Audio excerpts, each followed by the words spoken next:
सो अभी स्टार्ट करते हैं, बताइए तो आगे थ्योरी कंटिन्यू करें, क्या कहते हैं आप लोग? सो मेनली थ्योरी में क्या है, ये वाला पार्ट हो गया, जैसे ये मल्टीवेरिएट डिस्ट्रीब्यूशन था, जैसे यहाँ पे था ना मल्टीवेरिएट केसेस, या हमने ये वाला पार्ट भी कंप्लीट किया है ना, ये वाला पार्ट ही मैंने कराए हैं। सो इसमें हमने डिस्कस किया था, हाँ ये वाला पार्ट हो गया, और ये वाला पार्ट भी हमने डिस्कस किया है कि standard discrete and continuous univariate distribution, sampling distribution. अच्छा सैम्पलिंग बाकी है नहीं अभी, ये वाला पार्ट। ऑर्डर स्टैटिस्टिक्स कराए थे ना? हाँ ऑर्डर स्टैटिस्टिक्स कराए इस बैच में, आई थिंक हाँ करवाया था ना। तो ये है, तो मेनली बचे हैं जो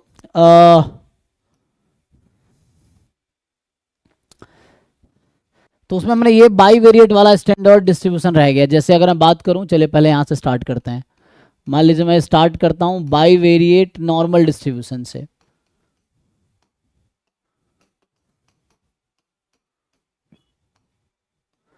सो अगर मैं इसके थ्योरी से स्टार्ट करूं, बाई वेरिएट नॉर्मल डिस्ट्रीब्यूशन अगर डिस्कस करें, तो हमने अभी नॉर्मल डिस्ट्रीब्यूशन डिस्कस किया था, जो स्टैंडर्ड कॉन्टिन्यूस डिस्ट्रीब्यूशन डिस्कस कर रहे थे कुछ क्लास पहले।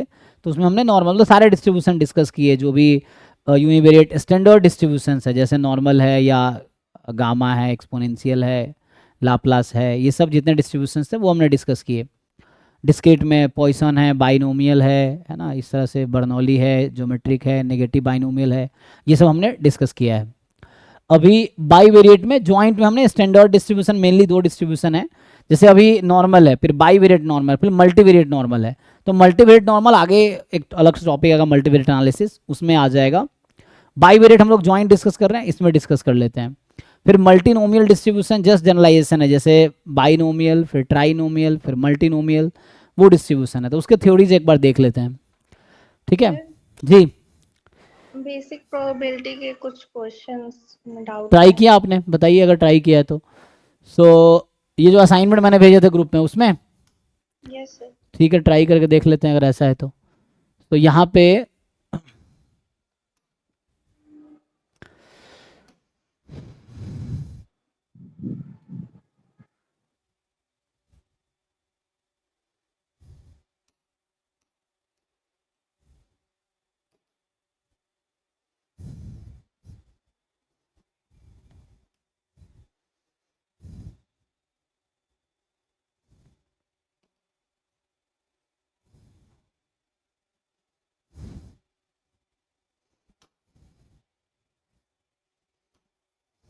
क्या ओपन क्यों नहीं हो रहा है?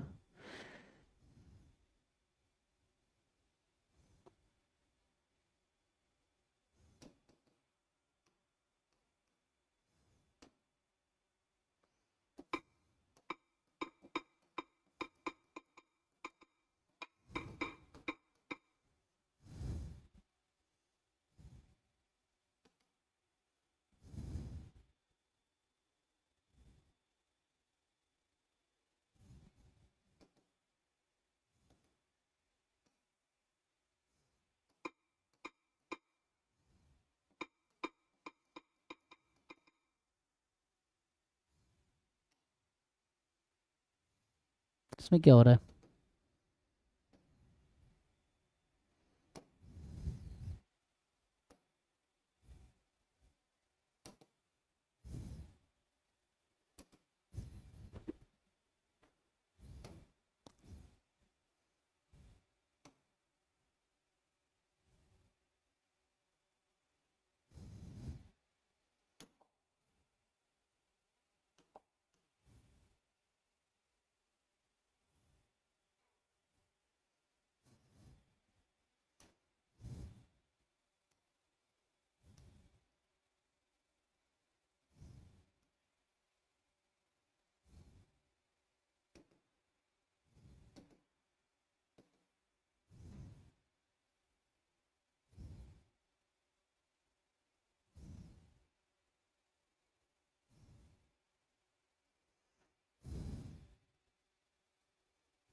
क्वेश्चन ग्रुप में भेजिए, ग्रुप में ही देखते हैं। ये इसमें पता नहीं क्या होता रहता है, कभी खुलता है कभी नहीं खुलता है।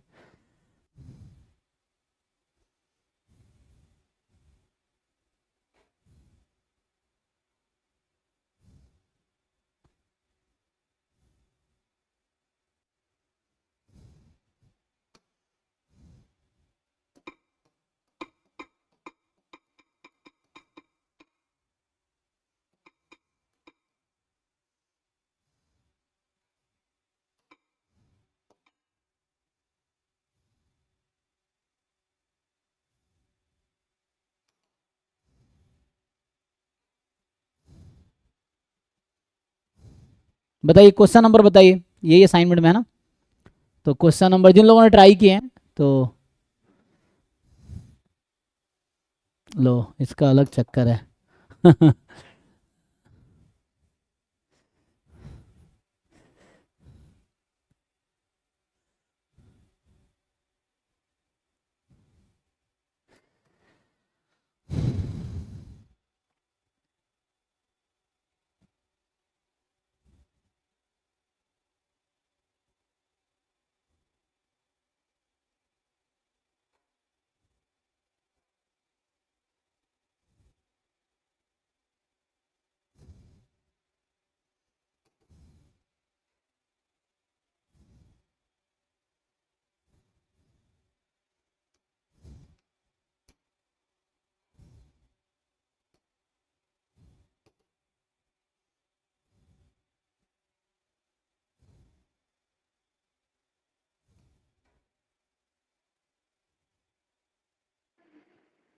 क्वेश्चन नंबर 1 बेस एस्टिमेट क्या नहीं, होता है? बेज एस्टिमेट अभी नहीं पढ़ा। बेजियन एस्टिमेटर अभी सोचा था गलत आ गया हो। बेजियन एस्टिमेट अभी आगे पढ़ेंगे। जैसे मेथड ऑफ मोमेंट एस्टिमेटर होता है, वैसे ही मैक्सिमम लाइक्लीहुड एस्टिमेटर है, वैसे बेजियन एस्टिमेटर है जो आपने पढ़ा होगा। तो वो आगे आएगा, अभी वो एस्टिमेशन में आएगा। एस्टिमेशन हमने स्टार्ट नहीं किया है अभी। बेसिक प्रोबेबिलिटी वाले क्वेश्चन वो हो सकता है गलती से डाल दिया हो, वरना बेस एस्टिमेटर वाले क्वेश्चन अभी हमने पढ़े नहीं है, ठीक है ना। तो वो नहीं, बाकी बताइए। बाकी ग्रुप में तो है ही असाइनमेंट, देखो ग्रुप में भेज देता हूँ फिर से, क्योंकि इसमें इतना टाइम वेस्ट कर रहा हूँ फालतू में। ग्रुप में भेजा था ना हमने। अच्छा सौरदीप, आपके ये डाउट थे, देखो ग्रुप में इन लोगों ने भेजा है। तो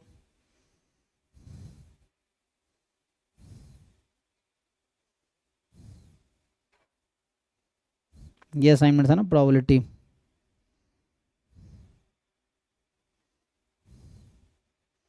देखिए ग्रुप में इनका क्या डाउट है। सौरदीप ग्रुप में कुछ क्वेश्चंस भेजे हैं, देख लीजिए।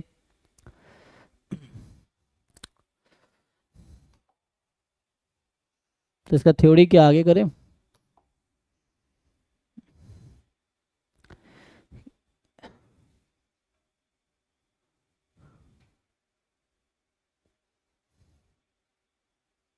पहला क्वेश्चन देखो, पहला क्या है। There are 30 questions in certain multiple choice, है ना। आप क्वेश्चन भेज सकते हैं ग्रुप में, तो उससे डिस्कशन हो जाएगा। नहीं तो आप तो असाइनमेंट भी ओपन हुआ नहीं है। तो ये क्वेश्चन नंबर 12 है, देखिए दिसंबर 2019 का ग्रुप में जो क्वेश्चन है कि there are 30 question in certain multiple choice examination paper, each question has 4 choices and exactly one is to be marked by candidate. 3 candidates ABC mark each of the 30 questions at random independently. The probability that all the 30 answers of 3 students match each other perfectly is। तो पूछ रहा है कि क्या probability है कि इन तीनों student का जो आंसर है वो एग्जैक्टली मैच करेगा। सोचिए।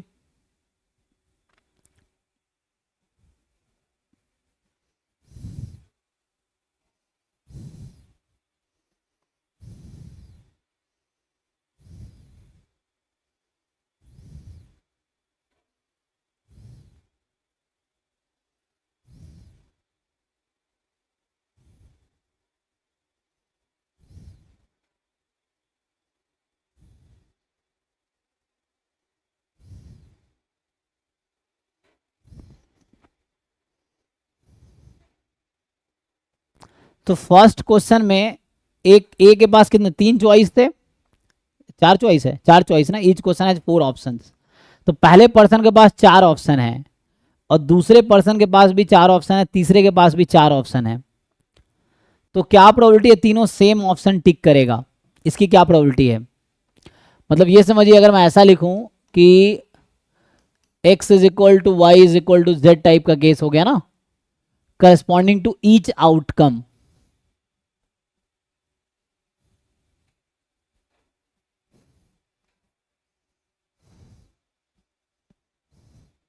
तो क्वेश्चन वाइज सोचो, फर्स्ट क्वेश्चन के अकॉर्डिंग क्या होगा? What about the first question?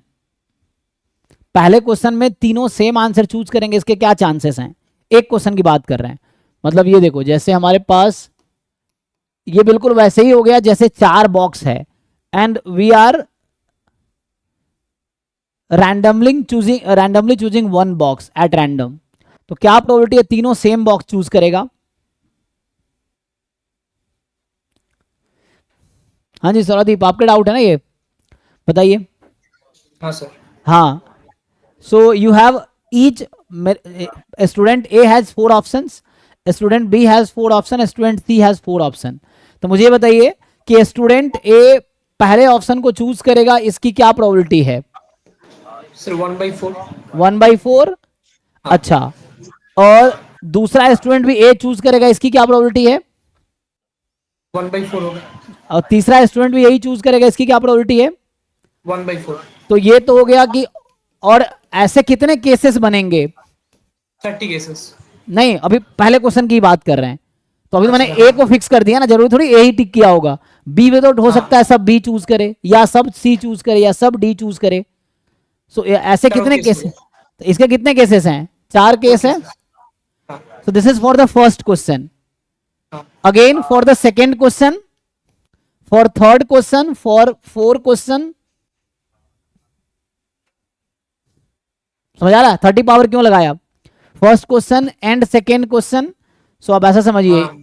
इस तरह से, question number 1, question number 2 and question number 30। तो यहाँ पे इंटरसेक्शन क्वेश्चन 1, क्वेश्चन 2, क्वेश्चन 30, और ये आइडेंटिकली डिस्ट्रीब्यूटेड होगा। तो क्वेश्चन नंबर 1 सबका आंसर सेम आएगा, सो 30। और क्वेश्चन 1 में तीनों का आंसर मैच करेगा, इसकी प्रोबेबिलिटी ये है। तो कितना आ गया? 1/4 स्क्वायर।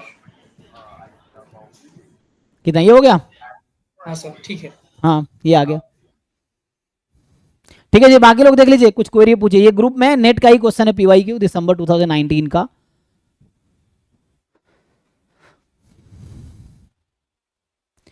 ये नेक्स्ट वाला तो मैथ्स का है, मैथ्स का भी गेट बैच में पूछना, गेट में करा रखा है, या डाउट क्लास में पूछना, ठीक है ना, क्योंकि ये इस टॉपिक से रेलेवेंट नहीं है। अभी हम यहाँ पे वही टॉपिक डिस्कस कर रहे हैं जो हमने थ्योरी पढ़ाए हैं जिसके। तो नहीं सर, असाइनमेंट में ये क्वेश्चन थे इसीलिए। हाँ हाँ, कोई ठीक दिक्कत है नहीं है, ये आप डाउट क्लास में पूछ सकते हैं 11 से 12, 11 से 1 में। और नहीं तो गेट वाले बैच में प्रोबेबिलिटी चल रहा है अभी, तो डाउट क्लास में ही पूछना पड़ेगा, क्योंकि ये टॉपिक ऑलरेडी मैं गेट में पढ़ाया हूँ, और नेट में इस बार वो पढ़ाएंगे, वो जो परिमल सर क्लास ले रहे हैं वो कराएंगे, तो उनसे भी पूछ सकते हैं आप। नहीं तो मैं भी करवा दूंगा, आप डाउट क्लास में पूछना। तो हालांकि ये हमारे गेट स्टैट्स में इस तरह क्वेश्चन तो नहीं है डेंसोन्स, बट ट्राई कर सकते हैं, क्योंकि ये रीएनालिसिस का क्वेश्चन है। ठीक है जी, तो अपना क्वेश्चन भेजिए। आप किनका डाउट था, कौन पूछ रहे थे? त्रिवेणी आप पूछ रहे थे या शक्ति आप? हाँ, भेजिए, ग्रुप में भेजिए, या तो असाइनमेंट में क्वेश्चन नंबर बताइए। असाइनमेंट ग्रुप में भेजा है मैंने, इसमें क्वेश्चन नंबर बताइए। सर क्वेश्चन नंबर 14 और 25। 14 और 25। चलिए 14 देखिए जी।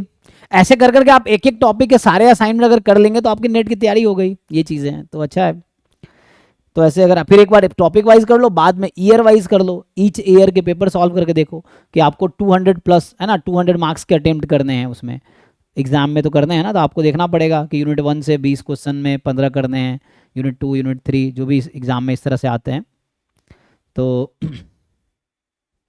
मतलब उसमें एग्जाम में क्या part A, part B, part C होता है ना। पार्ट ए बोल रहा हूँ, पार्ट ए में 20 में है ना 15 करने होते, पार्ट बी, पार्ट सी, और फिर पार्ट के अंदर BC अंदर आपका सिलेबस यूनिट वाइज डिवाइडेड है। ईच BC पार्ट में सिलेबस जो है वो यूनिट वाइज डिवाइडेड, यूनिट 1, 2, 3, 4 ऐसे करके ना। तो 14th क्वेश्चन क्या कह रहा है देखिए जी, है ना। इसमें तो खुलेगा नहीं, ये क्या वापस यहीं आ गया। एक बार और ट्राई करता हूँ, नहीं तो मुझे लग नहीं रहा है क्या प्रॉब्लम होता है, पता नहीं। ये असाइनमेंट है, इसमें टॉपिक वाइज सारे नेट के हैं क्वेश्चंस इस फोल्डर में।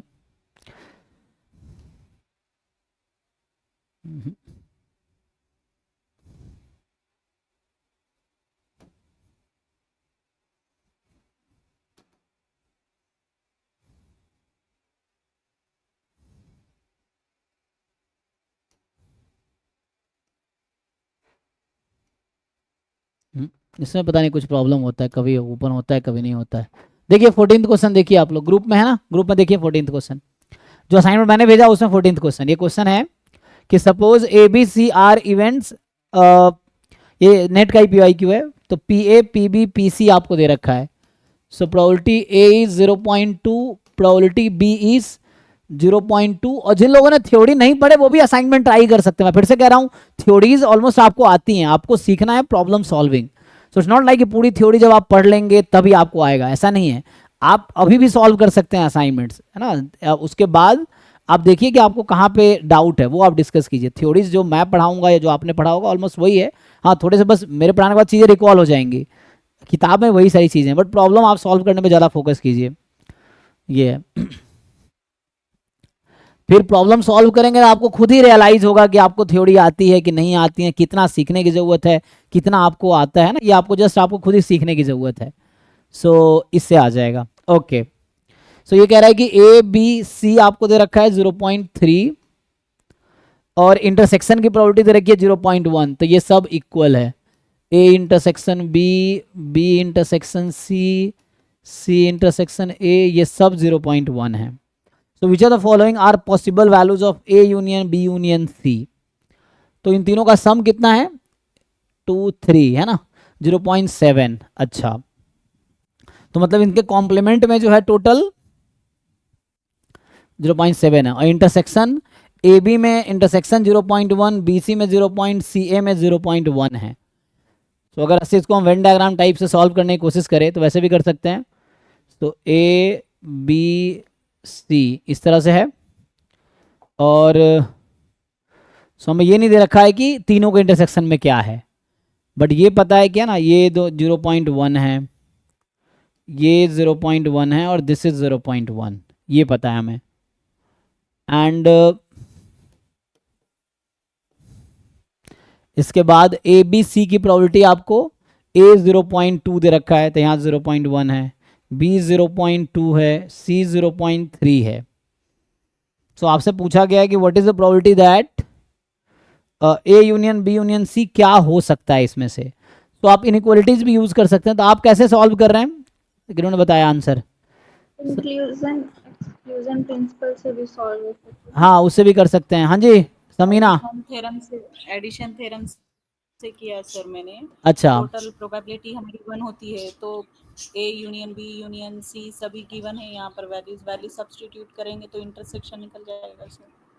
A union B union C, ये जो इंक्लूजन एक्सक्लूजन है, Yes. तो PA plus PB plus PC minus PA intersection B minus B intersection C minus C intersection A and plus probability of A intersection B intersection C जो नहीं पता है। तो ये जो क्वांटिटी है, this probability will be less than equal to 1, यही ना, ये तो लेस देन इक्वल टू 1 होगी। Yes. तो अब ये सिंप्लीफाई होकर कितना आया, probability of A union B union C जो होगी, ये हो गया 7 माइनस 3, तो कितना 0.4 प्लस, सॉरी 0.4 कह रहा हूँ यहाँ से, Yes, sir. हाँ 0.4 plus probability of A intersection B intersection C। अब आपसे पूछ रहा है कि इसकी पॉसिबल वैल्यूज क्या है। सो क्या हो सकता है, सोचिए, क्या आपको लगता है ये 0.4 से कम आएगा क्या? इसकी नहीं, वैल्यू सर। 0.4 से कम हो सकता है। तो ये तो या पक्का है कि 0.4 होगा या तो 0.5। इसकी प्रोबेबिलिटी 0.4 से तो ज़्यादा ही होगा, क्योंकि ये 0 से कम हो नहीं सकती, तो ये 0.4 से मोर देन इक्वल टू होगा, ये तो पक्का है। और लेस देन इक्वल टू 1 तो हमें पता ही है, वो तो होता ही है ना। सो ये है। सो अब देखिए इसमें क्या पॉसिबिलिटीज़ हैं, और तो 0.9 और 0.5 तो आउट हो जाएगा, है ना। तो आर बोल रहा है ना मोर देन 1 करेक्ट है, तो जो ऑप्शन 0.9 तो कभी 0.9 तो पॉसिबल है और 0.5 भी हो सकता है। मेनली क्या पॉसिबल नहीं है, 0.3 नहीं हो सकता। एंड अगेन 0.4 पॉसिबल है। अगर ये 0 हो जाए तो इंटरसेक्शन 0 हो सकता है तीनों का। सर यहाँ पर हम एक कंडीशन लगा सकते हैं ना कि probability of A intersection B intersection C, ये प्रोबेबिलिटी जो है वो लेस देन और equal to probability of A intersection B के हो सकती है। मतलब यहाँ ये से पॉइंट से हम बता सकते। हाँ सर।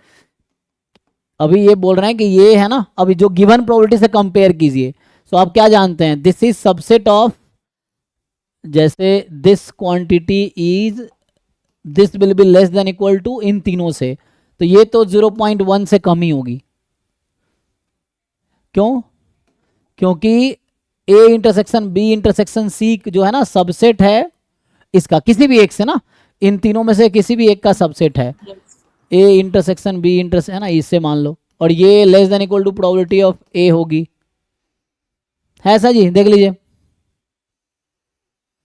तो अगर हम वैल्यू रख देंगे तो 0.1 होगा वो तो। हाँ, तो कहने का मतलब इसकी वैल्यू जो है 0.1 से कम ही होगी, तो 0 और 0.1 के बीच है। तो आप ऐसे समझ सकते हैं कि A intersection B intersection C can take value 0 and 0.1, यही ना। तो यहां से अगर आप ऐड करेंगे 0.4 plus probability of A intersection B intersection C will be more than equal to 0.4 less than equal to 0.5, यही होगा। चेक कीजिए, तो ये पॉसिबल आंसर होगा, चेक कर लीजिए। Yes sir. और ये आपके पास a union b union c का फॉर्मूला है, यहां से जो आपने लिखे हैं। So this thing is equal to this thing, तो ये इसके और इसके बीच में होगा, करेक्ट है जी। देख लीजिए अब सुटेबल ऑप्शन आप लोग। Yes sir. ठीक है, तो इसके लिए 0.4 0.5 पॉसिबल है, ए एंड सी पॉसिबल है, 0.3 नहीं हो सकता ना। तो वो चेक कर, तो गिवन इन्फॉर्मेशन को यूज़ करना है हमें कि है ना, ये सबसेट है उसका, वो सबसेट है उसका, तो उससे आ जाएगा। तो वैसे तो है इन जनरल ये होता है, लेकिन हमने फिर ये देखा कि इसकी प्रोबेबिलिटी क्या हो सकती है, इसका रेंज देखना पड़ेगा। तो इसका रेंज जो है वो तो 0 और 0.1 के बीच ही होगा, because A intersection B intersection C is a subset of A intersection B, है ना, ये सबसेट है, तो प्रोबेबिलिटी तो इससे कम ही होगी। ठीक है, तो ए एंड सी हो गया। तो ये आपका क्वेश्चन नंबर 14 था। अगला 25 आपने पूछा था। 25 तो डिस्क्रिप्टिव स्टैटिस्टिक्स का है नहीं, अभी तो उन्होंने पढ़ाया था पवन सर ने डिस्क्रिप्टिव। क्या बोल रहा है, suppose that we have a data set consisting of 25 observations where each value is either 5 और 10। तो आपके पास 25 ऑब्जर्वेशन है जिसमें ईच वैल्यू या तो 5 है या 10 है, यही दे रखा है। सो ईच वैल्यू इज 5 और 10। अब पूछ रहा है कि the mean of the data can not be larger then the median, mean of the data cannot be smaller than the median, mean and the median for the data will be same only if the variance of data is 0। Mean median कब equal होता है, जब वो symmetric होते हैं distribution actually. तो mean and the median for the data will be different only if the range is 5। so range is 5। तो check कीजिए 25 नंबर आपके पास टोटल है, where each value is either 5 और 10, या तो ईच वैल्यू 5 है या 10 है। तो क्या क्या पॉसिबल है, रेंज क्या हो सकता है। जैसे अगर सारे नंबर्स आप लिखेंगे, एक केस है कि मैं सारे नंबर 5 ले लूँ तो एवरेज 5 आ जाएगी। सारे नंबर अगर आप 10 ले लेंगे तो एवरेज कितना आ जाएगा, 10। ये है, बीच के नंबर्स भी आप कुछ 5 कुछ 10 ले सकते हैं उसके according.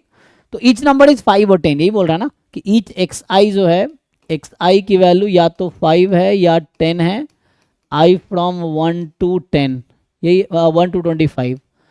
There are total 25 numbers and each value is either 5 और 10।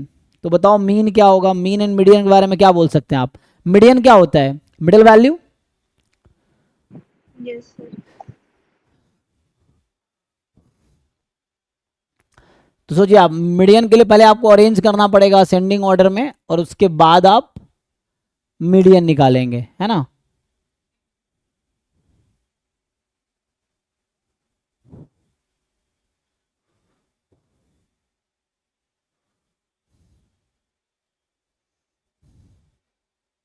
जैसे यहाँ पे अगर ये जैसे मैंने डेटा लिया तो इसमें तो मीन एंड मीडियन दोनों यहाँ पे 10 आ गया। यहाँ पे जब आप लिख रहे हैं सो इसमें भी मीन एंड मीडियन दोनों आपका 5 आ जाएगा। लेकिन दूसरा केस देखते हैं, मान लीजिए ऐसा है कि 5 5 5 हम लोग टोटल कितने डेटा मेरे पास है, मेरे पास टोटल 25 नंबर्स हैं। तो मैं ऐसा करता हूँ कि 5 फिर 10 10 10, तो पहले मान लो 13 नंबर्स मैंने 5 ले लिए और अगले 12 नंबर्स 10 ले लिए, नेक्स्ट 12, ठीक। तो इसमें मीन मीडियन क्या आएगा बताइए, what is mean and what is median. इस वाले केस में मीन कितना है और मीडियन कितना है।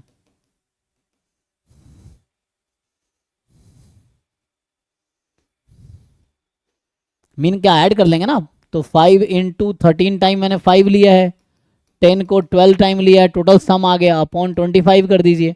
इसको सिंप्लीफाई कीजिए तो 65 प्लस 120 अपॉन 25 यही होगा। और इसको सिंप्लीफाई करके बताइए, और मीडियन क्या होगा, मिडिल वैल्यू। तो मिडिल वैल्यू कौन सी है, 25 नंबर है, ये मिडिल है 5, तो मीडियन तो यहाँ 5 है जो डेटा को 2 इक्वल पार्ट में डिवाइड करता है। तो क्या आपको लगता है मीन यहाँ इक्वल आएगा, मीन तो देखिए कितना आएगा 185 अपॉन 25।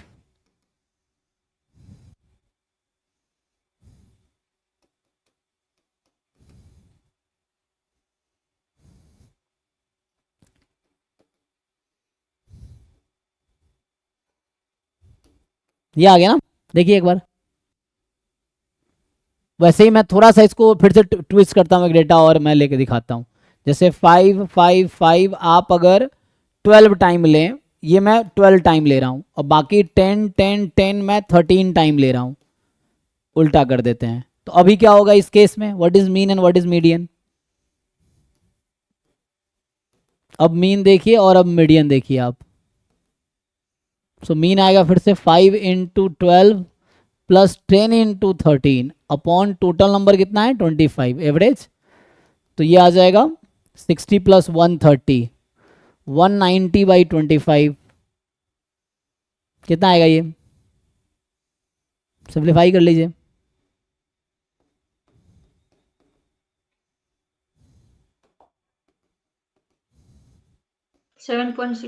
जी, और मीडियन क्या होगा यहाँ पे 10, मिडल 1 क्योंकि इधर 12 नंबर उधर 12 नंबर। अब आप ऑप्शन पढ़िए, जो मैंने अभी तक लिखा है उसके अकॉर्डिंग आप ऑप्शन पढ़िए, क्या कह रहा है ये। सो वी हैव टोटल, अभी मैंने आपको थोड़े से ऑब्जर्वेशन लेके दिखाए, तो इससे आपको ना एग्जाम्पल लेके थोड़े से आपको एक आइडिया मिलता है कि डेटा में किस तरह का रिजल्ट आएगा। और भी बहुत तरीके आप कर सकते हैं, मैंने 4 डेटा लिए, ऐसे बहुत सारे कॉम्बिनेशन है, टोटल कितने कॉम्बिनेशन बनाए जा सकते हैं। ईच एलिमेंट हैज़ 2 चॉइसेस, तो 2 की पावर 25 इतने पॉसिबल तरीके से हम लिख सकते हैं, ठीक है। तो मैंने बस 4 तरीके से लिखा है, इसको 2 की पावर 25 डिफरेंट वे में लिखे जा सकते हैं। सो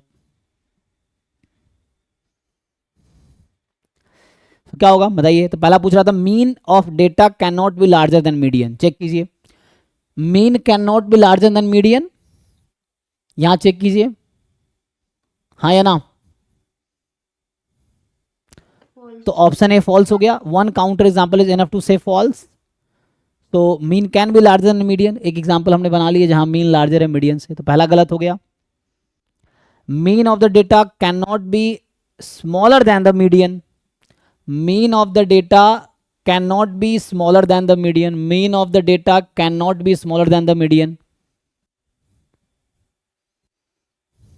ये भी false है ना, 1 example enough to false, तो ये false हो गया। तो ए बी तो बाहर हो गया। the mean and the median for the data will be same only if the variance of data will be zero. आपको बता दूं, जब सारे ऑब्जर्वेशन मैंने इक्वल लिए हुए हैं ये जैसे हैं, तो इसका वेरिएंस जीरो है क्योंकि वैरी नहीं कर रहा ना, तो इसका वेरिएंस जीरो है, वेरिएंस जो है वो जीरो है। और यहां पे भी वेरिएंस जीरो है। कैसे वेरिएंस निकालते हैं आप लोग उसमें डिस्क्रिप्टिव स्टैटिस्टिक्स में? तो जो डिस्क्रिप्टिव स्टैटिस्टिक्स में वेरिएंस का फॉर्मूला होता है ना, जो वेरिएंस है वो है 1/n summation x i minus x bar whole square, है ना। ये डिस्क्रिप्टिव स्टैटिस्टिक्स में वेरिएंस का फॉर्मूला है। तो आप जब डेटा इक्वल लेंगे तो वही आएगा, तो जीरो आ जाएगा वेरिएंस हमेशा। और ऐसे भी जीरो कब होता है वेरिएंस? जब डेटा सारे इक्वल हों, कांस्टेंट रैंडम वेरिएबल या कांस्टेंट होंगे। तो ये तो ठीक है कि अगर सारी वैल्यू इक्वल लेंगे तो वेरिएंस जीरो आएगा, और वेरिएंस जब जीरो आएगा तो मीन मीडियन इक्वल आ रहा है। बाकी केस में मीन मीडियन इक्वल नहीं आएगा, क्योंकि यहाँ पता क्या है दिक्कत, ये है कि इस डेटा में मीडियन या तो 5 होगा या 10 होगा, ये फिक्स है। लेकिन मीन अपने हिसाब से आप शिफ्ट कर सकते हैं 5 और 10 के बीच, है ना। यू कैन शिफ्ट अपने हिसाब से, यू कैन शिफ्ट, लेकिन ये फिक्स है कि मीडियन या तो 5 होगा या 10 होगा, और मीन 5-10 के बीच कुछ भी हो सकता है। जैसे डेटा फिक्स करेंगे उसके हिसाब से आप बना पाएंगे, ठीक है। तो ये कह रहा है कि जो मीन मीडियन इक्वल तभी होगा जब वेरिएंस जीरो है। वेरिएंस जीरो कब होगा? जब all numbers are same, like सारे नंबर 10-10-10-10 है या सारे 5-5-5 है, तभी ऐसा होगा। बाकी केस में क्या होगा? मीन मीडियन बदल जाएगा, क्योंकि एक भी नंबर बीच का आप चेंज करेंगे तो मीन पे इफेक्ट पड़ेगा। तो मीन 5-10 नहीं होगा, उसके बीच में कुछ आएगा, और मीडियन तो 5-10 ही होना है। तो ये सही कह रहा है, क्योंकि आप एक भी नंबर मान लो 5-5, एक भी 10 करेंगे ना आप, तो इसका मीन 5 से ज्यादा हो जाएगा। इसमें अगर एक भी नंबर को 5 कर दिया आपने तो मीन 10 से कम हो जाएगा, लेकिन मीडियन या तो 5 या 10 होगा। तो अभी सोचना यह है कि अगर सारे डेटा इक्वल है तो मीन मीडियन सेम रहेगा और वेरिएंस जीरो हो जाएगा। तो ये सही है, सी इज करेक्ट। अगला कह रहा है, डी कह रहा है कि the mean and the median for the data will be different only if the range is 5। What is the definition of range in the descriptive statistics? कोई बताइए रेंज का क्या डेफिनेशन है डिस्क्रिप्टिव के सेंस में? रैंडम वेरिएबल में आपको पता होगा, वही है, रैंडम वेरिएबल में इसको रेंज बोलते हैं। nth order statistics minus first order, यहां भी यही है, यहां भी कोई डिफरेंट थोड़ी है, this is the same definition. So random variable में ऐसा लिखते हैं हम, nth order statistics minus first order statistics को रेंज ऑफ द डेटा।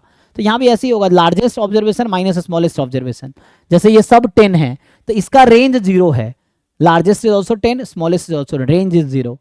यहाँ रेंज जीरो है, यहाँ पे क्या है, कुछ 5 कुछ 10 है, तो मैक्सिमम 10 वाला होगा, मिनिमम 5 वाला होगा, तो range is 5, here range is 5। तो इनफैक्ट आप कोई भी तरीके से डेटा लिखेंगे, सो range will always be either 0 और 5, यही दो पॉसिबिलिटी। और कोई पॉसिबिलिटी है जी? देख के बताओ, या तो 0 होना या 5 होना, रेंज तो या तो 0 होगा या 5 होगा। तो ये क्या कहना चाह रहा है? Mean of the median of the data will be different only if the range is 5। अब फिर से देखिए, रेंज 0 तभी पॉसिबल है जब सारे डेटा इक्वल हैं, और रेंज 5 से डिफरेंट कब होगा? सॉरी, मीन मीडियन डिफरेंट कब होगा? कह रहा है कि अगर रेंज 5 है, और रेंज 5 कब आएगा? जब कुछ 5 होगा डेटा में, कुछ 10 होगा, मतलब डिफरेंट ऑब्जर्वेशन लेने पड़ेंगे, नहीं तो रेंज 0 आ जाएगा। तो देखो, जो सी और डी एक ही बात को दो अलग अलग तरीके से कहा जा रहा है, ठीक है, चेक कीजिए। सी और डी जो है, C and D both are the same statement, बस टू डिफरेंट वे में बोला गया है। क्योंकि अब जब all data points are equal, मतलब वेरिएंस जब जीरो है, जब वेरिएंस जीरो होगा इसका मतलब है कि रेंज जीरो हो जाएगा यहां पे। और रेंज अगर जीरो नहीं है तो वेरिएंस जीरो नहीं होगा उस केस में, क्योंकि वो डिफरेंट आएगा ना, तो कोई ना कोई नॉन जीरो नंबर आ जाएगा। और उस केस में तो सीधी सही है यहाँ पे, C and D are correct option. अब पूछिए अगर कुछ क्वेरी रह गया हो तो। No sir, okay, thank you. ठीक है ना। सो इस असाइनमेंट में और भी किसी को कुछ क्वेश्चन जो ट्राई करके आना, 25 क्वेश्चन है, आप 2 घंटे बैठोगे, एक बार ट्राई 2-3 घंटे में कर लोगे ट्राई, फिर जो क्वेश्चन रह जाएगा वो आप इस क्लास में पूछो या डाउट क्लास में पूछो, ये है। तो चूंकि जो टॉपिक रनिंग रहता है तो उसमें यहाँ पूछ लोगे, जिससे क्या बाकी लोगों का ही फायदा होगा। ये चीज़ें डाउट क्लास में क्या है कि जो बच्चे रहते हैं उनका ही डाउट होता है खाली। ठीक है, तो ये हो गया ना।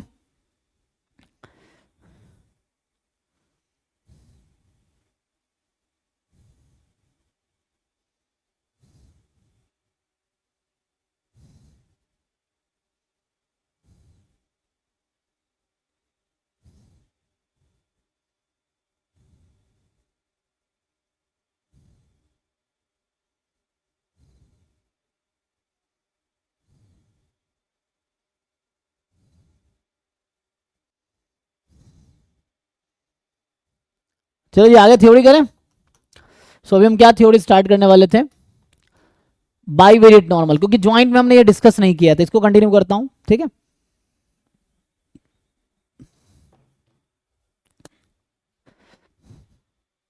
सो ये सब आप लोग जानते होंगे है ना। सो रैंडम वेरिएबल, मान लो random vector x comma y has, तो इसको शॉर्ट में हम लिखेंगे बाईवेरिएट नॉर्मल डिस्ट्रीब्यूशन, ठीक है ना, BVN bivariate normal. So this has bivariate normal distribution with parameters mu1 mu2 sigma1 sigma2 sigma1 square sigma2 square rho. So mu1 is the mean of x, mu2 is the mean of y, sigma1 square variance of x, sigma2 square variance of y, rho is the correlation coefficient between x and y. If and only if, so a random vector xy has bivariate normal distribution, this if and only if joint PDF of x comma y is, so you know the standard form, so 1 by root 2 pi sigma 1 root 2 pi sigma 2 है ना, वैसे होता है, मतलब अलग अलग करके मैं आपको अगर दिखाऊं, root 2 pi sigma 1 root 2 pi sigma 2, फिर यहाँ आता है root under 1 minus rho square EXP, मतलब E की power minus half 1 minus rho square. अब यहाँ पे साथ में एक फंक्शन आता है ना, बहुत, दिस इज लेंदी टर्म, तो अभी के लिए मैं ऐसा लिख देता हूँ, E की power minus half, let's say a function QXY, where this QXY is x minus mu1 by sigma 1 whole square plus y minus mu2 by sigma 2 whole square minus 2 rho x minus mu1 by sigma 1 y minus mu2 by sigma 2, यही है जी, देख लीजिए। सो this is a joint PDF of bivariate normal distribution, है ना, you can combine this, ये 2 pi हो जाएगा, it is fine.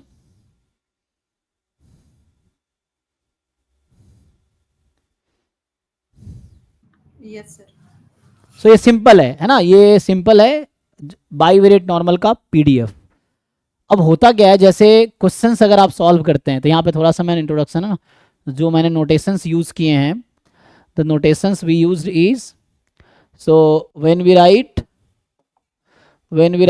xy has bivariate normal distribution with parameter mu1 mu2 sigma 1 square sigma 2 square rho, so here mu1 we mean by EX, mu2 we mean by EY, sigma 1 square is variance of x, sigma 2 square is variance of y, rho means correlation coefficient between xy, that means covariance of xy upon sigma 1 sigma 2, standard deviation of x1 standard deviation of x2, if you do cross multiplication, so यहाँ से you will get one more result, covariance of xy is rho sigma 1 sigma 2, यही है। तो ये तो कई बार हम आगे यूज करेंगे इसको फ्रिक्वेंटली, तो इन जनरल हमेशा है, it's not for the bivariate normal, क्योंकि correlation is this and then we use this, तो ये तो कोवेरिएंस आ गया। फर्दर अगर sometimes you need E of x into y minus EX EY is mu1 mu2, तो इसको अगर राइट में शिफ्ट कर दूं तो mu1 इंटू mu2 प्लस रो सिग्मा 1 सिग्मा 2, ये है ओके। तो यहां तक ठीक है। अभी अब क्वेश्चन ये है, this is just definition PDF। अभी मैं एक क्वेश्चन लिखता हूं, इस पे बेस्ड आपको ट्राई करना है, so I will write question, so you try, इस पे बेस्ड मैं एक क्वेश्चन लिखता हूं। So the question is consider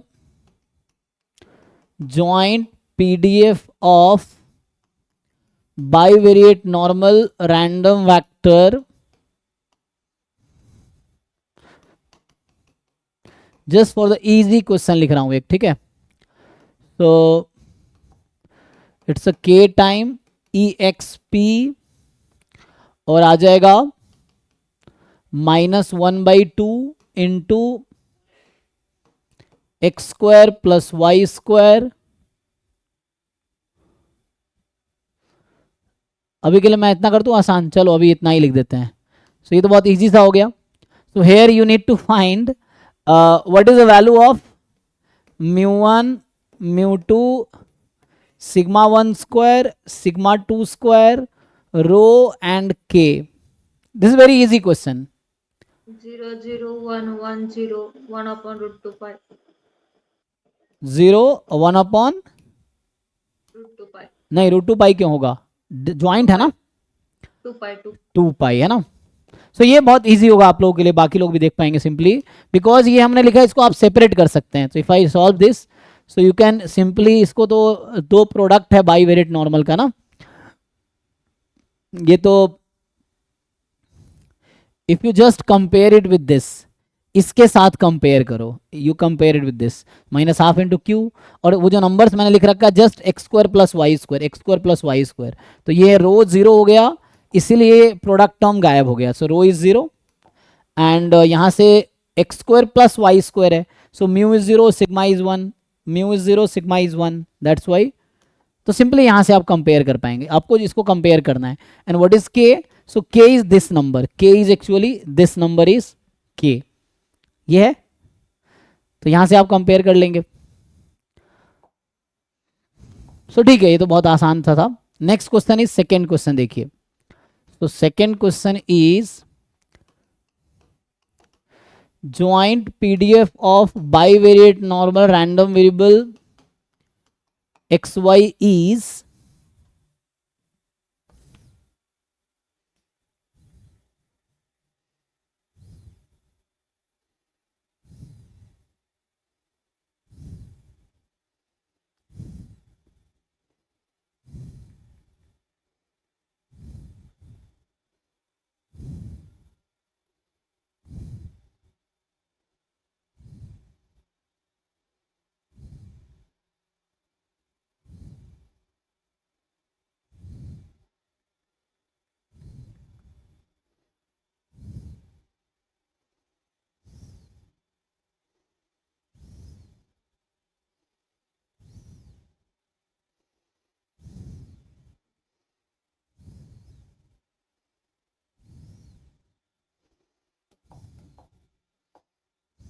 ठीक है ना।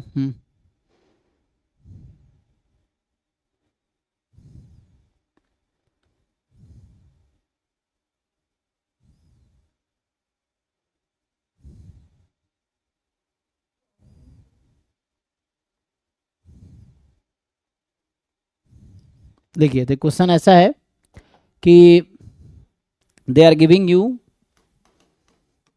joint PDF as some constant time exp -8/7 and bracket, या इसको पैरेंथेसिस में लिख देता हूँ, so this is curly bracket and -8/7 x square by 16 -31 x by 32 and plus xy upon 8 plus y square upon 9 minus 4y upon 3 plus 71/16.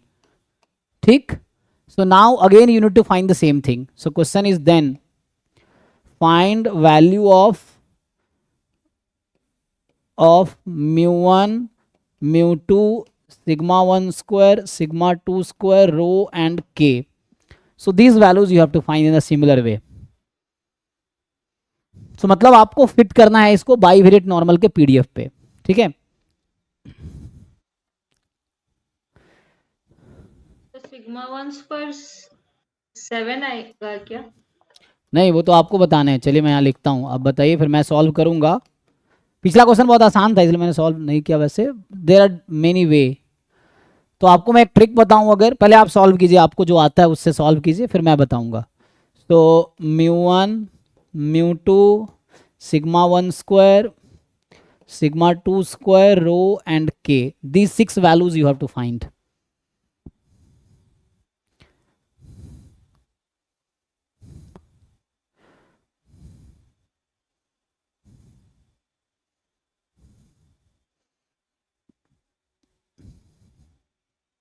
बताइए बाकी लोग।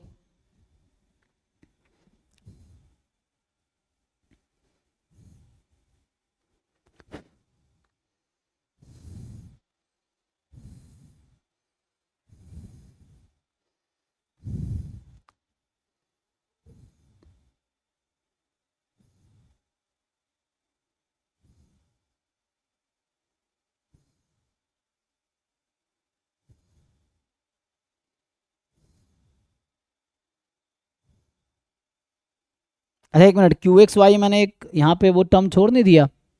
एक मिनट रुक जाओ, यहाँ पे जब मैं रो नहीं लिख रहा था तो वहाँ लिखना पड़ेगा ना मुझे। यहाँ देखो, मैं जब यहाँ लिख रहा था 1 - रो स्क्वायर, तो ये रो स्क्वायर तो मैंने यहाँ से हटा ही दिया, यहाँ से भी हटा दिया, तो यहाँ मुझे ऐड करना पड़ेगा। चेक करो, यहाँ मैंने एक टर्म मिस किया है, ध्यान से देखो। मैं वहाँ लिख रहा था ना 1 - 2 रो स्क्वायर, बाद में बोला क्यू के साथ लिख देंगे, लेकिन क्यू के साथ तो लिखना ही भूल गए। ये आएगा 1/(1 - रो स्क्वायर)। यहाँ आता है 2 के साथ, 2 के साथ में 1 - रो स्क्वायर, तो पहले मैं यहाँ लिख रहा था, फिर मैं कहा क्यू के साथ लिख देंगे, लेकिन लिखा नहीं। ये आएगा, चेक करो इसको, यस सर। है ना, ये लिखने में गलती हुआ था।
ठीक है, ये पीडीएफ अब इसको यूज करके आपको फाइंड करना है, so you have to find. तो यहाँ पे कोई प्रॉब्लम नहीं है, तो ऐसे ही फिट हो गया था, है ना, इफ यू फिट इट, सो वैसे ही फिट हो गया है। तो कर पाएंगे, मैं सॉल्व करूँ, आप लोग निकाल पाएंगे? कोई बता सकते हैं तो बताइए, नहीं तो मैं सॉल्व करता हूँ। सर ये x² / 7 - 31/x, ये इक्वेशन बहुत बड़ा है। हाँ, तो उसका एक शॉर्टकट भी है, आप इस तरीके से कर सकते हैं। जैसे मैं आपको एक यहाँ पे शॉर्टकट्स करके बताता हूँ। तो जैसे ये था ना, सो होगा क्या, ये जो आपके पास -½ के बाद जो टर्म है ना, उसको आप QXY लिख दीजिए। सो ये तो आपने इजीली बता दिए, बिकॉज ये इजी फॉर्म में था। तो यहाँ पे जैसे अभी आप लिखेंगे तो ये x² + y² है। अगर मैं आप बोलूँ Q को डिफरेंशिएट कीजिए x के रेस्पेक्ट में, कितना आएगा 2x, इसको बोलूँगा 0 के इक्वल पुट कर दीजिए। तो जो x की वैल्यू निकल के आ रही है ना, वो μ1 है, ठीक। फिर Q को डिफरेंशिएट कीजिए y के रेस्पेक्ट में, 0 पुट कर दीजिए। तो यहाँ से मतलब इन दोनों को साइमल्टेनियसली सॉल्व करके, मैं ये कह रहा हूँ कि इसको आप साइमल्टेनियसली सॉल्व करेंगे इन दोनों इक्वेशन को, और यहाँ y भी 0 आएगी। So after solving these 2 equation simultaneously, जो भी xy की वैल्यू आएगी वो मीन आएगी। इन दोनों इक्वेशन को साइमल्टेनियसली आप सॉल्व करेंगे, सो जो भी xy की वैल्यू आएगी वो μ1 μ2 आएगी। तो यहाँ μ1 0 था, μ2 0 था, जो आपने बताया। आगे क्या होता है, नाउ ये जो क्वाड्रेटिक, आपने कुछ दिन पहले क्वाड्रेटिक फॉर्म पढ़े होंगे, तो होता क्या है, जैसे मैं अभी आपको क्वाड्रेटिक फॉर्म का एक बेसिक बताऊं। सो लाइक जैसे ax² + 2bxy + cy², this is a quadratic form. ये क्वाड्रेटिक फॉर्म लीनियर अलजेब्रा में भी आता है और मल्टीवेरिएट एनालिसिस में भी आता है। So what this can be written as, क्या लिख सकता हूं इसको मैं, x y, this matrix x y. अब बताइए मैट्रिक्स कौन सा लिखूं ताकि इसके इक्वल आ जाए। को बता सकते हैं? What should I write here? A b b c. Yes, a b b c. तो होता क्या है, जो एक्स स्क्वायर कोफिशिएंट है वो यहाँ पे आएगा, जो वाई स्क्वायर का वो यहाँ पे आएगा, और ये एक्चुअली 2b है, सो ए बी यहाँ बी यहाँ, आप मल्टीप्लाई करके चेक कर सकते हैं। So if you multiply this matrix you will get this only. So इसी को हम लोग उसके टर्म में एक्स ट्रांसपोज ए एक्स बोलते हैं, जहाँ पे एक्स वैक्टर जो मैं बोल रहा हूँ है ना, where x is taken as x y column vector, ठीक है। सो ये है, this is called quadratic form. तो मेनली आपको ये मैट्रिक्स बनाना है, या इसको ए के बजाय अभी मैं एम बोल देता हूँ, सो दैट यही नोटेशन मैं यूज़ करूँगा। तो आपको क्वाड्रेटिक टर्म सेलेक्ट करने हैं, क्वाड्रेटिक टर्म से ये मैट्रिक्स निकालने हैं, ठीक है। तो ये मैट्रिक्स जो आप निकालेंगे ना उस वाले में क्यू में, और उस वाले में क्या होगा, ये जो m आएगा, this m is actually sigma inverse, या मैं ऐसा बोलूं कि m इनवर्स जो होगा यहां से, जो m इनवर्स होगा that will be the sigma. Sigma क्या होता है? Okay, so if I introduce sigma two you, तो ये हमारा था ज्वाइंट पीडीएफ। तो आप जानते होंगे कि यहाँ एक वेरिएंस कोवेरिएंस मैट्रिक्स होता है, जो मैं अभी पीडीएफ लिखा था। तो सिग्मा मैट्रिक्स इज एक्चुअली, इसको आप है ना सब लोग जानते हैं already, sigma 1 square sigma 2 square rho sigma 1 sigma 2 rho sigma 1 sigma 2, ये आप जानते हैं ना। This is variance of x, variance of y, covariance between x y, covariance between x y. This matrix is called, इसका नाम है variance covariance matrix. This is called variance covariance matrix for bivariate normal distribution, है ना, for bivariate normal distribution, क्योंकि 2 cross 2 है। ट्राइवेरिएट normal होगा तो 3 cross 3 होगा। मल्टीवेरिएट मान लो p क्रॉस p का p डायमेंशन वेक्टर है तो p क्रॉस p होगा। So this is the, this you know, so ये सिग्मा मैट्रिक्स ये है मेरे पास, है ना। जब हम म्यू वैक्टर भी यूज़ करेंगे तो म्यू वैक्टर यू नो μ1 μ2 इस तरह से है, ओके। और अभी अगर मैं x वैक्टर यूज़ करूँगा तो रैंडम वेरिएबल एक्स वाई, अगर मैं ऐसा लिखता हूँ तो, या कुछ नया वैक्टर के लिए भी यूज़ कर सकते हैं चाहे तो। एनीवे, तो मैं ये बोलना चाह रहा हूँ this sigma is the variance covariance matrix, ठीक। सो यहाँ पे जो मैं बता रहा हूँ आपको इसमें थ्योरीज कि जो m इनवर्स होगा वो सिग्मा के इक्वल होगा। तब आप आइए यहाँ पे दिस क्वेश्चन। अब देखिए, जैसे ये क्वाड्रेटिक टर्म्स हैं, क्वाड्रेटिक टर्म्स की डिग्री 2 है, तो इसके करस्पॉन्डिंग m क्या बनेगा, वही m कि x ट्रांसपोज ax हो जाए, x वैक्टर है वहाँ पे, x ट्रांसपोज mx हो जाए। So what m will you construct, जो क्वाड्रेटिक फॉर्म, जो क्वाड्रेटिक टर्म के करस्पॉन्डिंग क्वाड्रेटिक फॉर्म बनेगी, क्या आएगा यहाँ पे, x square coefficient, y square coefficient, x y के कोफिशिएंट का हाफ, ये है। और यहाँ से अगर आप m इनवर्स निकालेंगे तो ये खुद यही रहेगी, क्योंकि आइडेंटिटी मैट्रिक्स है ना ये तो। सो ये एक्चुअली सिग्मा आ गया। m इनवर्स हमने कहा था ना, m इनवर्स जो आएगा वो सिग्मा है। और सिग्मा क्या होता है, variance of x, variance of y, covariance between x y, covariance between y x, मतलब वही एक्स वाई एक्स वाई। तो रो सिग्मा 1 सिग्मा 2, तो यहाँ से सिग्मा 1 स्क्वायर 1 आ गया, सिग्मा 2 स्क्वायर 1 आ गया, रो सिग्मा 1 सिग्मा 2 0 हो गया, तो रो की वैल्यू 0 हो गई। अब ये हो गया। अब यहाँ से जब आप इसको सिंप्लीफाई करेंगे, तो इसको जब आप सिंप्लीफाई करेंगे तो क्या होगा, 1 बाई वही 2 pi sigma 1 sigma 2 root under 1 minus rho square. तो बाकी वैल्यूज तो है ही, है ना।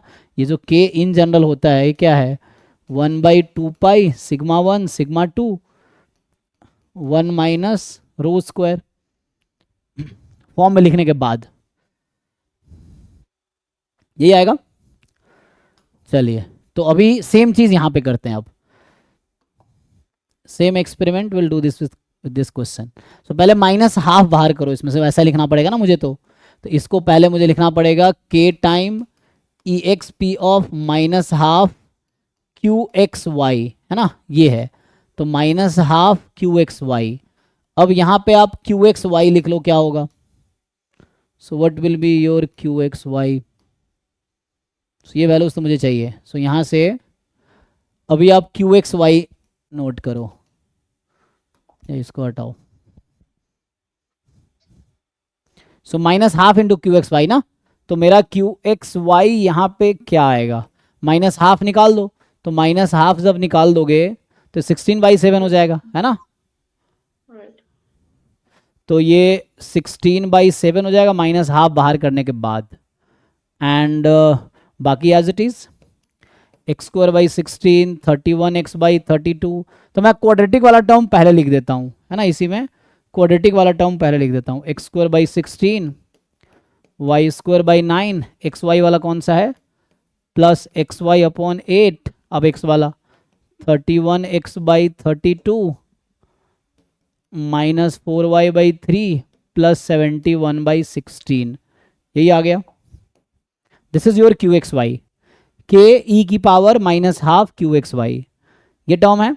तो पहला चीज म्यू1 म्यू2 निकालने के लिए क्या क्राइटेरिया है कि आप q को डिफरेंशिएट करो x के रेस्पेक्ट में 0 पुट करो, q को डिफरेंशिएट करो y के रेस्पेक्ट में 0 पुट करो, और इसको सॉल्व करके x बताओ क्या आएगा। जो x आएगा वो म्यू1 होगा, जो y होगा दैट विल बी म्यू2। सॉल्व कीजिए।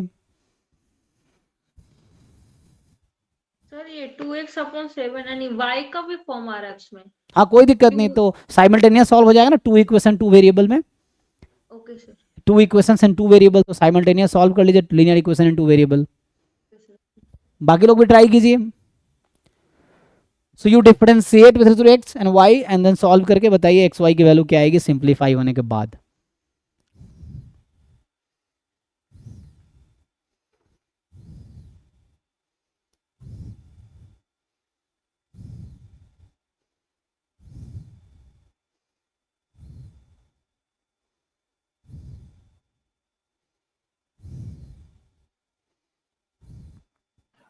सर x क्या 4 आएगा? हाँ आंसर आई डोंट नो, ये तो जैसे क्वेश्चन उठा लिया मैंने, बाकी लोग चेक कीजिए।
आएगा जी।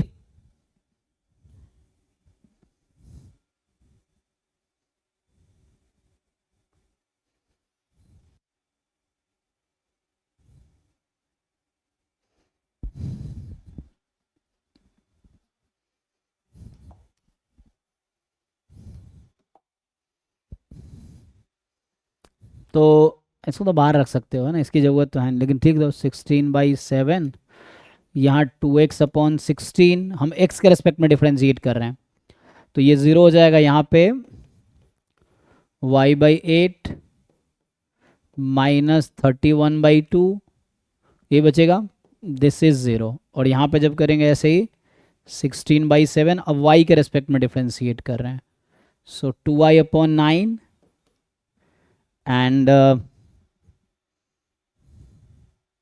x/8 minus 4/3 is equal to 0। अभी इन दोनों इक्वेशन को आपको साइमल्टेनियसली सॉल्व करके एक्स वाई निकालने हैं। तो ये तो बाहर है ना, कांस्टेंट हटा दो, कोई दिक्कत नहीं है।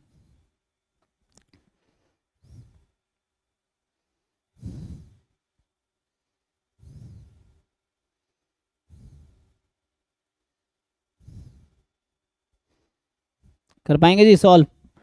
2 इक्वेशन 2 वेरिएबल, इसको थोड़ा और सिंप्लीफाई करेंगे। हाँ सर कर रहे हैं। हो जाएगा ना, सब लोग कर पाएंगे, इजी है।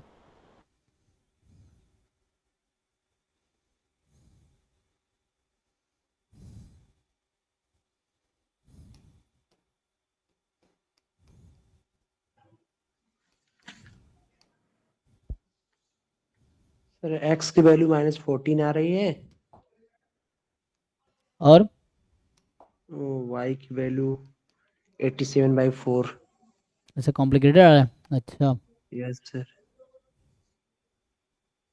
24 4 जस्ट 4। ओनली 4।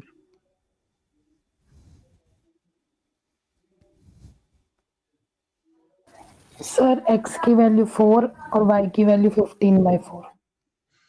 4 एंड 15/4 देखिए अलग अलग आ रहा है, तो पुट करके देखेंगे सेटिस्फाई है ना। तो 4 एंड 15/4 आ रहा है। अच्छा यही मुझे लग रहा है ये आ रहा है, चेक कर लीजिए एक बार, कैलकुलेशन मिस्टेक होगा कोई बात नहीं, ठीक से कैलकुलेशन कर लीजिए तो आ जाएगा।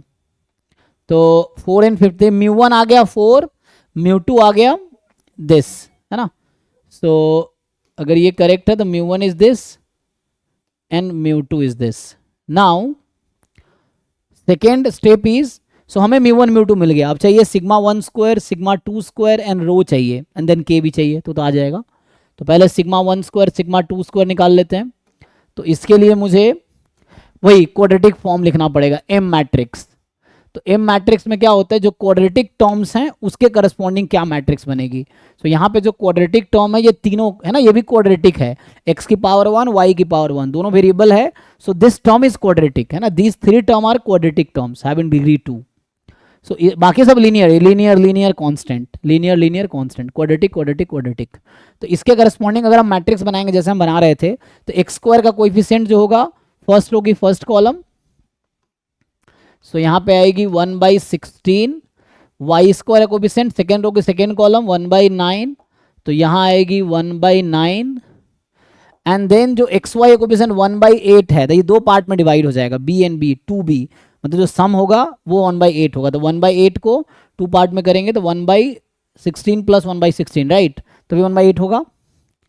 तो यहाँ आएगा 1/16 एंड 1/16। आप वेरीफाई कर सकते हैं, मैं फिर से बोल रहा हूँ कि ये x y matrix into M matrix और फिर एक्स वाई, इसको आप मल्टीप्लाई करेंगे वही आएगा, एक्स स्क्वायर बाई 16 आप मल्टीप्लाई करके चेक कीजिए, वाई स्क्वायर बाई 9 प्लस था माइनस था, प्लस था ना, plus x y by this, तो ये आएगा x y by 8। You can check if you multiply this you will get this only, m is that matrix, है ना। आपको क्या करना, पहले इसको इससे मल्टीप्लाई करना, फिर जो आएगा उसको उससे करना, you will get this thing, this is called quadratic form, है ना। तो now आपको फाइंड करना जो सिग्मा मैट्रिक्स होगा that will be m inverse, so we have to find the m inverse is the sigma matrix, variance covariance matrix। सो अब पहले आप चाहो तो डिटर्मिनेंट निकाल लो, है ना।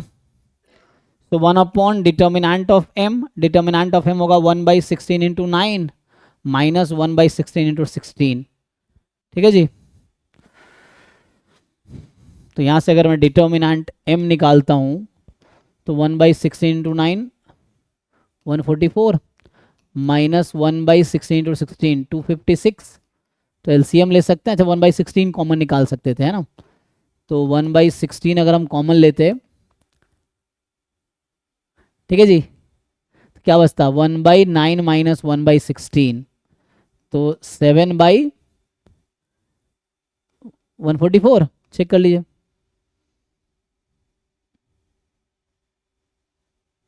ठीक है भाई, ये देख लो, तो ये आ जाएगा। तो थोड़े से क्वेश्चन कॉम्प्लिकेटेड लिख दिया, आसान लिखना था नहीं, इसमें कैलकुलेशन ज़्यादा हो गया। तो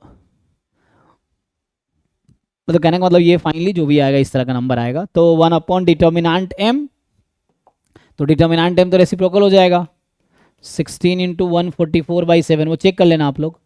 मैंने 1/16 कॉमन निकाल लिए, ये 16 इंटू 16, ये था 16 इंटू 9 और ये था 16 इंटू 16, ठीक है।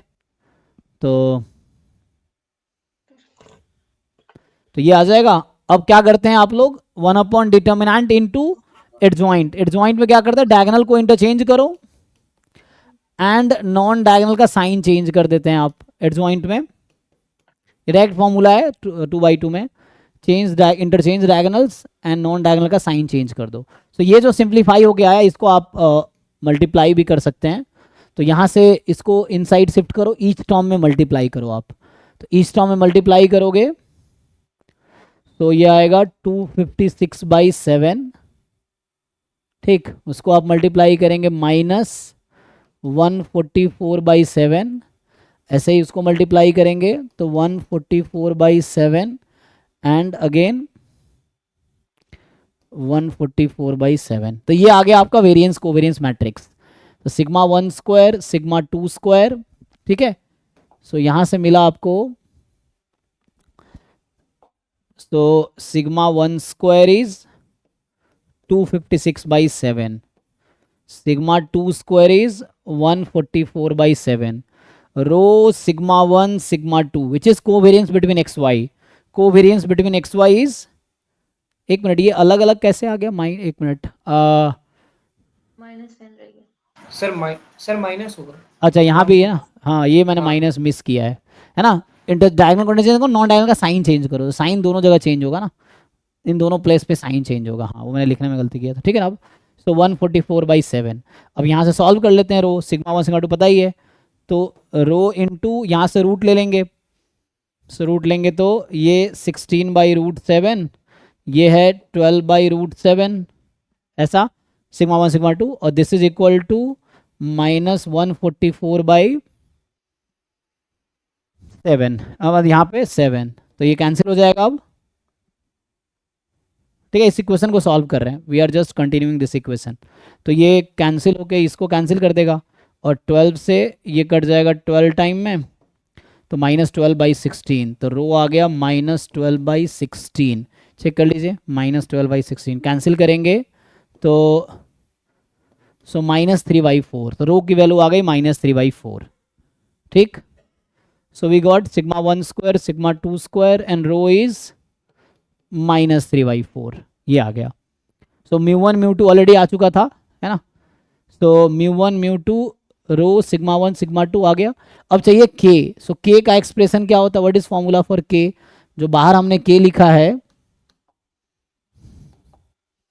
So this k is actually, this k is वही एक्सप्रेशन जो होता है, सो k का फॉर्मूला होता है 1/2 sigma 1 sigma 2 root under 1 minus rho square, तो यहाँ से k निकल आएगा, 2 सिग्मा 1 इसका रूट ले लो, हाँ यहाँ से जो आया था, तो 16 × 12/7 हो जाएगा sigma 1 sigma 2 and 1 minus rho square, so rho is -3/4, rho square 9/16, 1 minus 9/16, ठीक है। सो रूट अंडर 1 माइनस 9/16, 16 माइनस 9 कितना हो गया, 7, 7/16, ओके जी। इसको सिंप्लीफाई कर लो, तो ये फाइनली रूट से कैंसिल हो जाएगा, एक 4 कैंसिल हो जाएगा, ना जो भी सिंप्लीफाई वो कर लीजिए, आंसर आ जाएगा। तो दिस इज द वैल्यू, ठीक है। तो वी गॉट एवरीथिंग, तो हमें मिल गया μ1 μ2, सो यहाँ से μ1 4 15/4 sigma 1 square sigma 2 square rho and k, we got everything sir ji. सर ये QXY जो आपने लिखा है, जी तो सर जब हम मैट्रिक्स बना रहे हैं तो एक्स स्क्वायर का कोफिशिएंट लिख रहे हैं, जी, तो 1/16 लिख रहे हैं, तो वो 1/7 नहीं होगा, मतलब वो अंदर मल्टीप्लाई कर देंगे तो। ओ हमने मल्टीप्लाई नहीं किया, अरे हाँ हाँ हाँ एग्जैक्टली आप सही कह रहे हैं,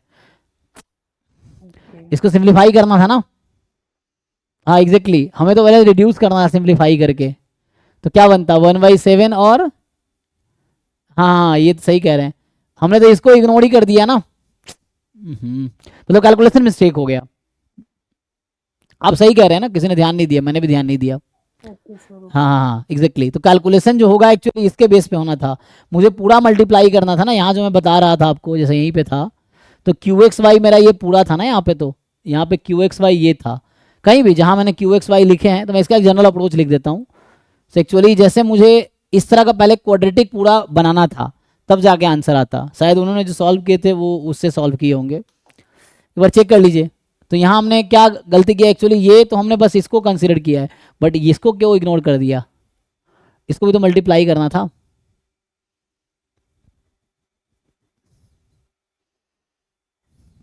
समझ आ रहा बाकी लोगों को क्या गलती हुआ है, मतलब गलती तो मेरी है, सो इसको ध्यान देना था, है ना। हाँ सर जो साइड में टॉप पे लिखा है कॉर्नर में, इस फॉर्म में बनाना है। जी एग्जैक्टली इस फॉर्म में बनाना है। हाँ, तो माइनस हाफ जब हटाएंगे तो क्यू एक्स वाई पूरा आया ना, यस सर। तो हमने ये वाला टर्म इग्नोर कर दिया ना, इसको मल्टीप्लाई करना था पूरा, तब जाके क्वाड्रेटिक बनता ना। तो उसमें ऐसा आता कि 16x², 16 कैंसिल हो जाता है, x²/7, फिर यहाँ 16y²/63, इस तरह से, एंड यहाँ से वैसे ही बनता 2/7, तो उससे करेक्ट करना पड़ेगा, है ना। So this we have to modify, मतलब सिमिलर वे में आप कैलकुलेट करके देख लो। अब बाकी जो ही होता तो यही प्रोसेस होगा, लेकिन इसको हमें, तो यहाँ पे हालांकि कैलकुलेशन तो मिस्टेक है, तो जैसे एम मैं एक बार फिर से करेक्ट करके लिख देता हूँ, बाकी प्रोसेस आप कंटिन्यू कर लेना। तो क्या होता, यहाँ पहले मल्टीप्लाई करना पड़ेगा, तो क्यू एक्स वाई या तो हम इंप्रूव करके लिखे, है ना, या तो हम क्यू एक्स वाई को पहले सिंप्लीफाई कर लेते, तो ये इससे मल्टीप्लाई होता ना, पर क्योंकि ये तो क्यू एक्स वाई में मुझे देखना है, तो मैं क्यू एक्स वाई या तो दोबारा लिख देता हूँ। सो ये जो हमने क्यू एक्स वाई बनाए थे उसको ठीक से लिखना पड़ेगा। तो यहाँ पे 16 कैंसिल हो जाएगा, 1/7x², इसको पहले सिंप्लीफाई करना है, एंड 16/63 y², एंड आगे प्लस ऐसे ही 2/7xy, राइट।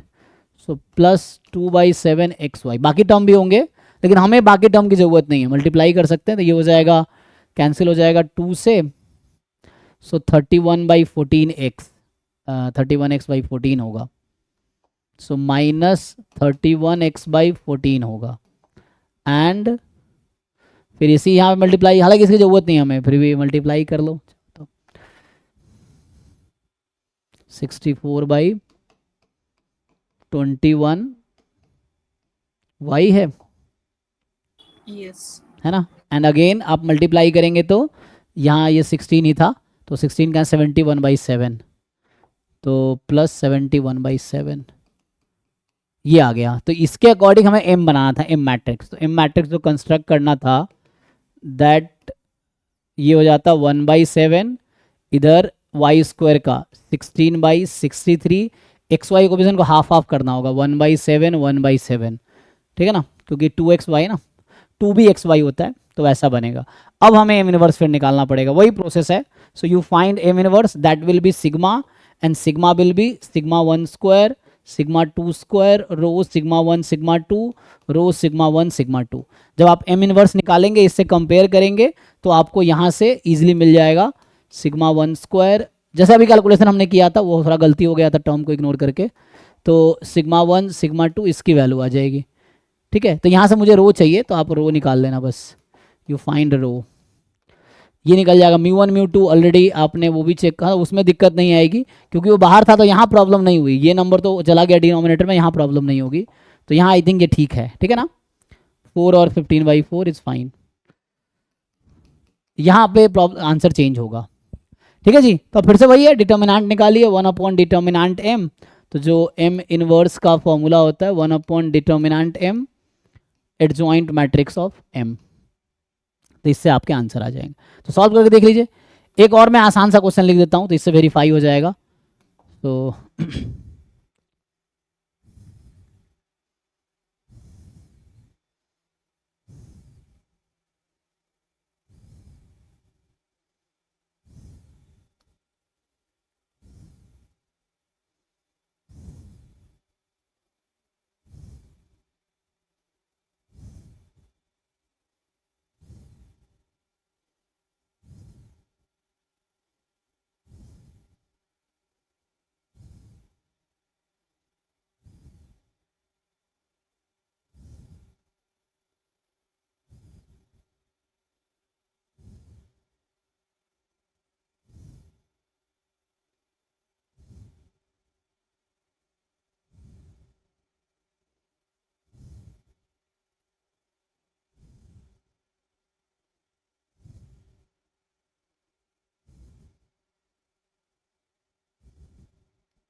कल मैं ऐसे इसी को कंटिन्यू करूँगा, लेकिन एक क्वेश्चन लिख देता हूँ अभी, आप इसको सॉल्व कर लेना, और नहीं हो तो बताना।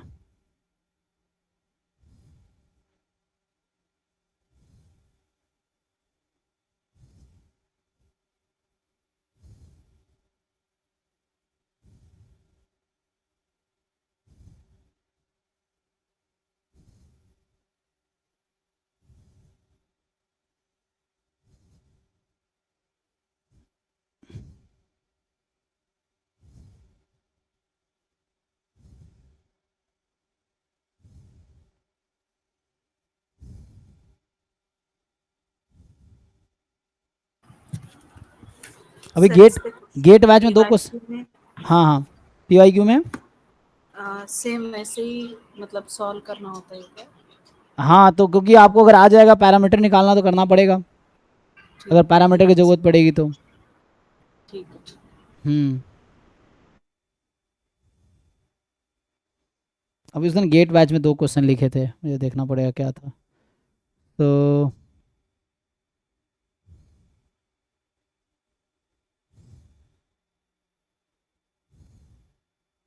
जैसे मान लो ये क्वेश्चन अभी के लिए, मान लो आसान सा एक लिखता हूँ कि एफ एक्स वाई इज 1/2 ई की power -12 x² + y² - 2xy, 2xy है।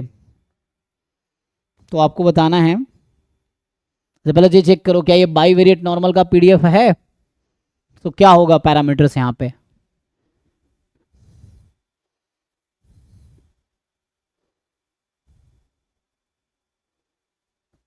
क्या ये पीडीएफ बनेगा, is it possible PDF for the bivariate normal. x minus y का स्क्वायर होगा शुरू। हाँ लेकिन ये बाईवेरिएट का पीडीएफ होगा, नहीं होगा ये, है ना। So this will not be, मैं क्वेश्चन पूछ रहा हूँ कि क्या ये बाईवेरिएट नॉर्मल का पीडीएफ है, No, sir. है ना। अगर ऐसा पूछ दे क्या ये होगा तो उसके लिए आपको सुटेबल वैल्यू मिलनी चाहिए, तो ये बाईवेरिएट का पीडीएफ होगा ही नहीं, है ना। तो क्या होगा, सो मैं आपको बोल रहा हूँ वेरीफाई करो, this is not a PDF of bivariate normal. अब दूसरा क्वेश्चन है, तो आप सेम वे में प्रोसीड कीजिए, देखिए कहाँ कॉन्ट्रडिक्शन आएगा। वो जो सिग्मा मैट्रिक्स आता है वेरिएंस कोवेरिएंस मैट्रिक्स होता है जो कि पॉजिटिव डेफिनेट होगा, और रो की वैल्यू -1 से 1 के बीच होती है, ठीक है। तो ये क्वेश्चन मैं लिख देता हूं दूसरा वाला, देखिए ये दे रखा है के into e raise to power, यहां दे रखा है -1/3 और ब्रैकेट में लिख रखा है x² - xy + y² + x -2y + 1. This is PDF of bivariate normal μ1 μ2 σ1 square σ2 square रो। तो आपको बताना है कि what is the value of the parameters, ठीक है। Then find values of μ1 μ2 σ1 square σ2 square rho and k. So ये आप सिमिलर वे में फाइंड कीजिए जो अभी हमने बताया था। तो ये थोड़ा सा कैलकुलेशन यहाँ इजी होगा, ठीक है। ये रीडेबल है ना, -1/3 x² - xy + y² + x -2y + 1। और ये भी आप ट्राई कीजिए फिट करने पे, देखिए कहाँ प्रॉब्लम आती है तो आपको समझ आएगा, है ना। तो आपको बस ध्यान क्या रखना है कि ये जो वैल्यूज़ हैं, ये जो मैंने पीडीएफ, अच्छा कहाँ गया, हाँ ये जो मैंने यहाँ पीडीएफ लिखे हैं, you can see one thing, क्या रो की वैल्यू यहाँ 1 रख सकते हैं क्या हम। तो यहाँ पे जो रो का रेंज है, रो इस केस में -1 और 1 के स्ट्रिक्टली बिटवीन होगा, क्योंकि अगर रो को +-1 लिखा तो ये पीडीएफ नॉट डिफाइंड हो जाएगा, ठीक है। सो यहाँ पे इन जनरल रो -1 से 1 में इंक्लूडिंग होता है, यहाँ पे स्ट्रिक्टली बिटवीन -1 और 1 होगा, तभी ये पीडीएफ डिफाइन होगा, ठीक है। और बाकी जो सिग्मा मैट्रिक्स लिखा था मैंने, this is a positive definite matrix, ये जो है ये variance covariance, this is a positive definite matrix हमेशा होगा, है ना, पॉजिटिव डेफिनेट मैट्रिक्स होगा ये। तो इसको अगले क्लास में कंटिन्यू करते हैं, अभी मैं यही स्टॉप करता हूँ। सो वही गेट की क्लास है ना। तो अभी बस इंट्रोडक्शन देखा आज हमने कि what is the definition of bivariate normal, मतलब बाईवेरिएट नॉर्मल का पीडीएफ क्या है, बस इतना ही देखा। कल इसको कंटिन्यू करेंगे नेक्स्ट क्लास में।